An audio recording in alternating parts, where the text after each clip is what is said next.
Yo soy el pan vivo que ha bajado del cielo, dice el Señor. El que coma de este pan vivirá para siempre. El Señor esté con ustedes.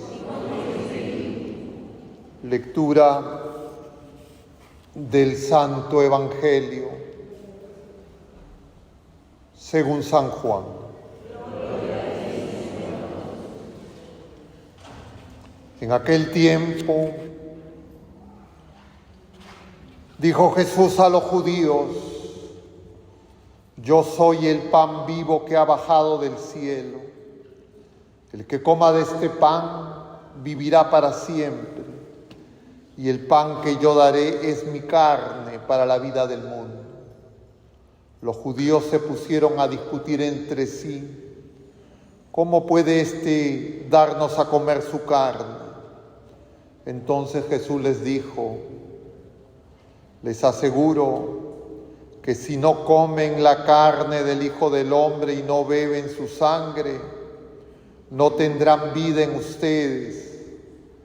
El que come mi carne y bebe mi sangre tiene vida eterna, y yo lo resucitaré en el último día. Mi carne es verdadera comida, y mi sangre es verdadera bebida. El que come mi carne y bebe mi sangre habita en mí y yo en él.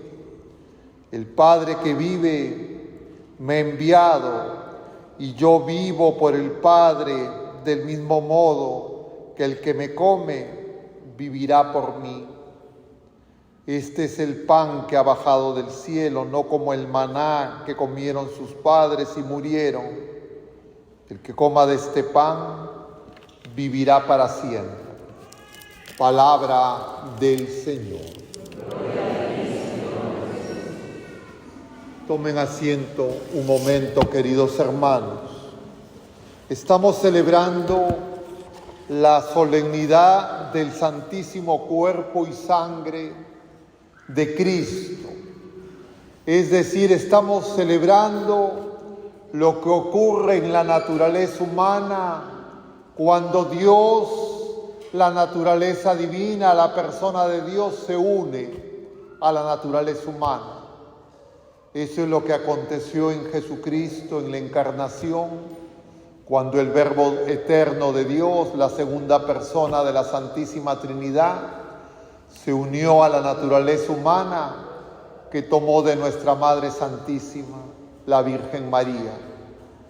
Y eso que ocurrió de esa manera tan singular y que trajo como fruto el nacimiento de Jesucristo, nuestro Salvador y Redentor, por mérito de la Pascua de Cristo, se extiende a todas las criaturas humanas que lo queramos acoger. Y es que Jesucristo nos comunica vida divina, nos sigue comunicando vida divina, sigue propiciando esa unión inseparable entre lo divino y lo humano, entre lo celestial y lo terrenal, entre lo eterno y lo temporal. Y eso tiene que acontecer en cada uno de nosotros. Y eso lo hace Jesucristo, que es el sacramento de Dios. Yo les decía en la mañana que nosotros en la Eucaristía contemplamos tres realidades. Una primera es el misterio de la presencia de Dios, que a partir de la Pascua de Jesucristo se ha quedado con nosotros. Primer misterio que en la Eucaristía se nos revela. Segundo misterio es que Jesucristo nos comunica una nueva vida, y esa nueva vida está llamada a crecer y a manifestarse en todos los seres humanos y para eso Jesucristo se ofrece en un banquete sacrificial. Se ofrece en sacrificio y ese sacrificio nos alimenta. Es la Eucaristía, pero además Jesucristo es misterio de comunión. Es decir, en Jesucristo nosotros nos unimos a Dios y nosotros entre todas las criaturas humanas, empezando por los bautizados, dejamos de ser criaturas sueltas y pasamos a ser el cuerpo de Cristo. Un solo bautismo, una sola fe, un solo Dios y Padre, unidos en el amor de Dios. Y Jesucristo, fruto de su Pascua, nos ha dejado 7 sacramentos. Esos 7 sacramentos los podemos distinguir uno de otro, pero no los podemos separar. Los 7 sacramentos hacen una unidad inseparable. Y por eso desde el Génesis el Señor dice que lo que ha unido Dios no puede separarlo el hombre. Y eso significa que el sacramento del bautismo, el sacramento de la confesión, el sacramento de la confirmación, el sacramento de la unción de los enfermos, el sacramento del matrimonio y el sacramento del orden sacerdotal, todos apuntan al sacramento de la Eucaristía con los que están todos unidos.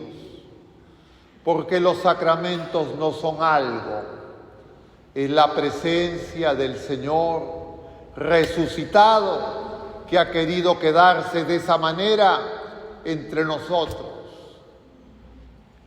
La Iglesia nos enseña además que la Eucaristía es el culmen al que tienden todos los otros sacramentos. Nos bautizamos para un día recibir la primera comunión. Nos confesamos para poder ser uno con Cristo. Recibimos el sacramento del orden para poder celebrar y administrar los sacramentos de Jesucristo. Reciben el sacramento del matrimonio para poder ser uno y que Jesucristo, unidos al esposo y al esposo, sean signo del amor que Jesucristo tiene por su esposa, la Iglesia. Y entonces estamos ante un misterio grande.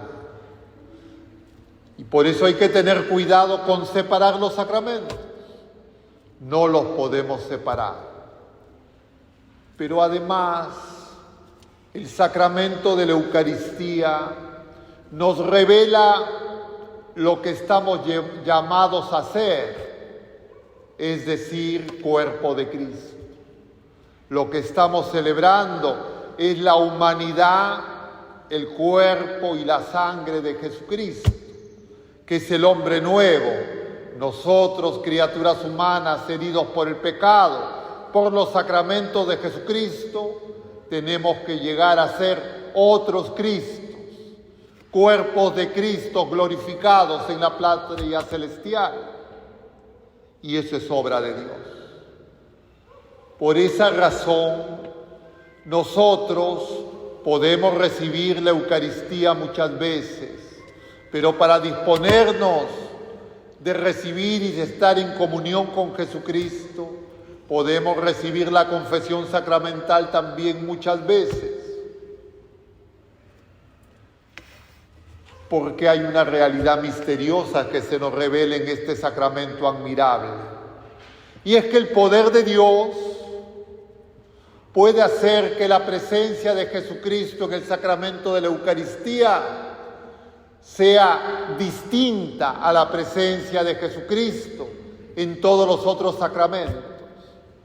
La Iglesia nos enseña que esa es presencia sustancial. ¿Y cómo se manifiesta la presencia sustancial? Que cuando en la Iglesia consagramos las especies eucarísticas, Jesucristo sigue presente, cuerpo, sangre, alma y divinidad en las especies consagradas. Y entonces Él se queda en el sagrario, Él se queda en la Eucaristía que exponemos en la custodia. Y eso nos lleva a una pregunta. Pero si el Señor se puede quedar en el pan, se puede quedar en el vino, ¿es que no quiere o no puede quedarse en nosotros? Y la respuesta es que Él quiere quedarse en nosotros, porque desde el bautismo nosotros somos su templo, nosotros tenemos que ser su copón, nosotros tenemos que ser su sagrario, nosotros tenemos que ser su custodia, como lo testimoniaron nuestra Madre Santísima y San José, que cuidaron al niño desde el útero materno de nuestra Madre Santísima. Pero además esta solemnidad nos remite a la procesión del Corpus Christi. Y yo les decía más temprano, en la iglesia tardíamente se comprendió este misterio y hacia el año 1264 el Papa Urbano IV por primera vez extendió a la Iglesia Universal esta solemnidad y la procesión del Corpus Christi, a raíz de un hecho absolutamente sorprendente, milagroso. Un sacerdote de Praga iba peregrinando a Roma y pasando por una ciudad, un pueblo llamado Bolsena, habiendo debilitado su fe en la presencia real de Jesucristo en la Eucaristía, dudaba de lo que celebraba. Y el Señor misericordioso, para devolverle la fe a ese sacerdote y para darle un signo al Papa Urbano IV, que había recibido la solicitud del obispo de Bélgica, que había a su vez transmitido el pedido de Santa Juliana, que el Señor le había revelado que era su deseo que haya una fiesta del Corpus Christi. Entonces se dio un hecho milagroso. Celebrando la Santa Misa, este sacerdote, al momento de la consagración con las palabras del Señor, notó que de esa hostia manaba sangre. Inicialmente él fue el único que se percató, pero esa sangre no se detenía, era un flujo continuo que llenó todo el corporal, incluso el altar, incluso el piso. Todos los asistentes quedaron totalmente asombrados ante esa manifestación misericordiosa del Señor.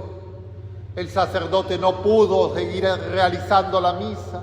Informaron a su obispo y el Papa Urbano IV, que estaba muy cerca de Bolsena, en un pueblo llamado Orvieto, se dirigieron dos cortejos, el del Papa al encuentro del obispo, que con el sacerdote llevaban el corporal y la hostia sangrante.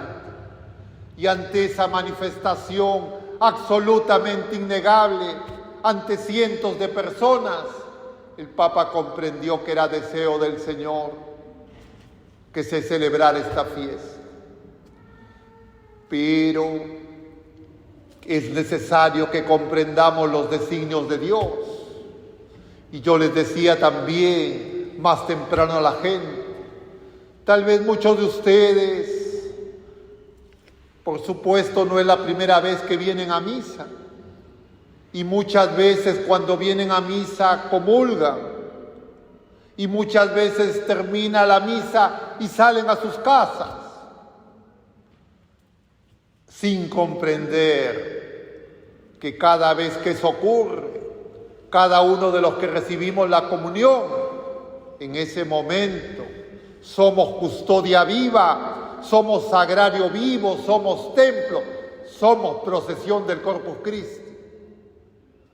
Pero no nos damos cuenta, porque el Señor quiere que a través nuestro el mundo entero se dé cuenta.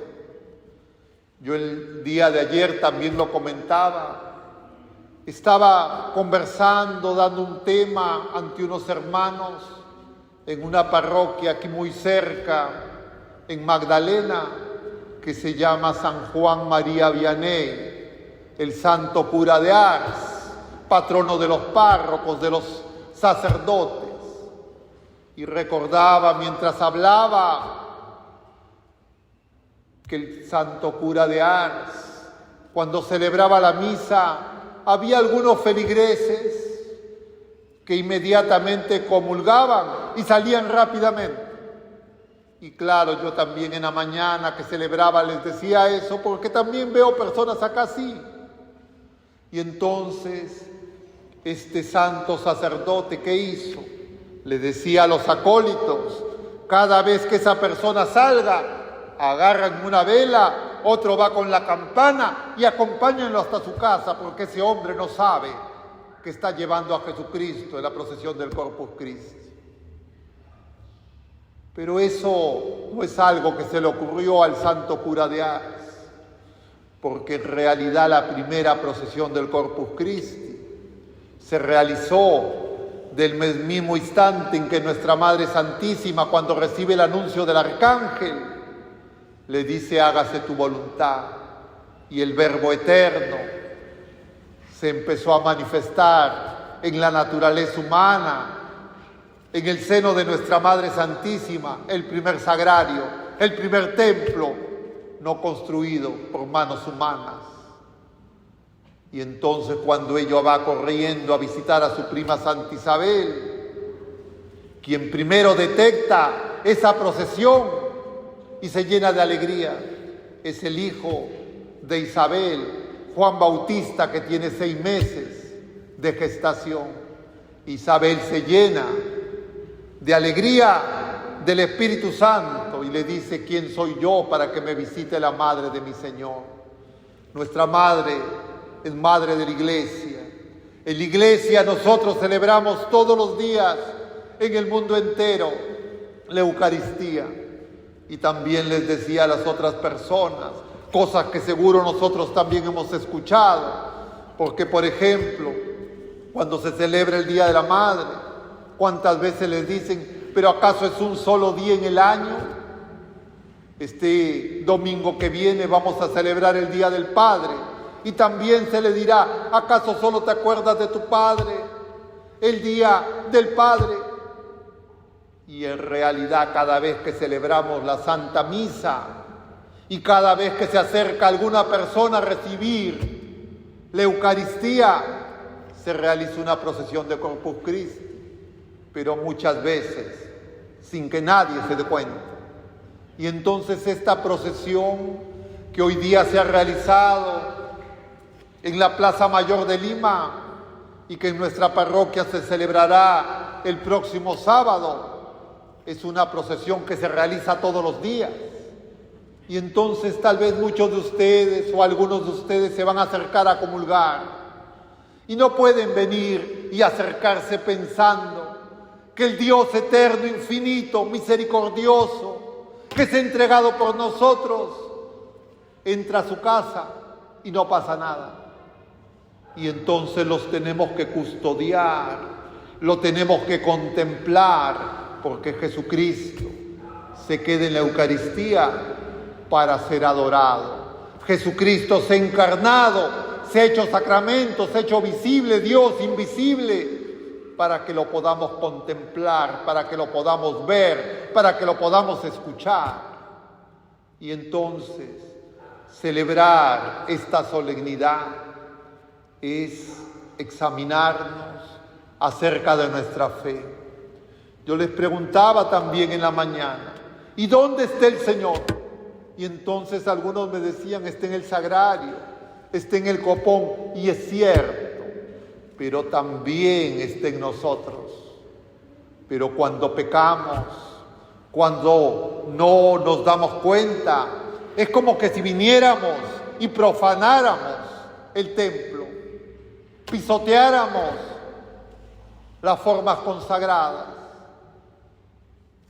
Y por eso, hermanos, no es simplemente un acto devocional, es la revelación del misterio de Jesucristo que viene a nuestro encuentro, que se hace uno con nosotros, que se desposa con la iglesia, y Él es fiel y viene para que nosotros seamos Cristo, seamos su cuerpo, y glorificados participemos sobre la victoria, de la victoria de la muerte, del pecado y del mundo que ya adquirió nuestro Señor Jesucristo. Estamos en este día, además, celebrando el 17º aniversario del movimiento Hogares Nuevos. Quienes son integrantes de ese movimiento, levanten la mano. Muy bien, hermanos, yo no conozco de vuestro movimiento, pero lo que sé es que el único que hace todas las cosas nuevas es el Señor. Y si es que nosotros en nuestros hogares no son auténticas iglesias domésticas, no son casa de oración, entonces no pueden ser nuevos. Y toda la iglesia está llamada a ser renovada diariamente. Pero para eso necesitamos fe viva, firme esperanza y ardiente caridad para recibir al Señor que viene a nuestro encuentro con la misma pureza, humildad y devoción con la que la recibió nuestra Santísima Madre. Pidámosle a ella y a San José por todos los hogares, por todas las familias, iglesia doméstica, por la iglesia de Lima, por cada comunidad parroquial de nuestra diócesis, la iglesia en el Perú y en el mundo entero, para que el Señor nos haga comprender a que estamos llamados a ser testigos, discípulos, amados de Dios. Que el Señor misericordioso nos purifique para que en nosotros se haga su santa voluntad. Que así sea.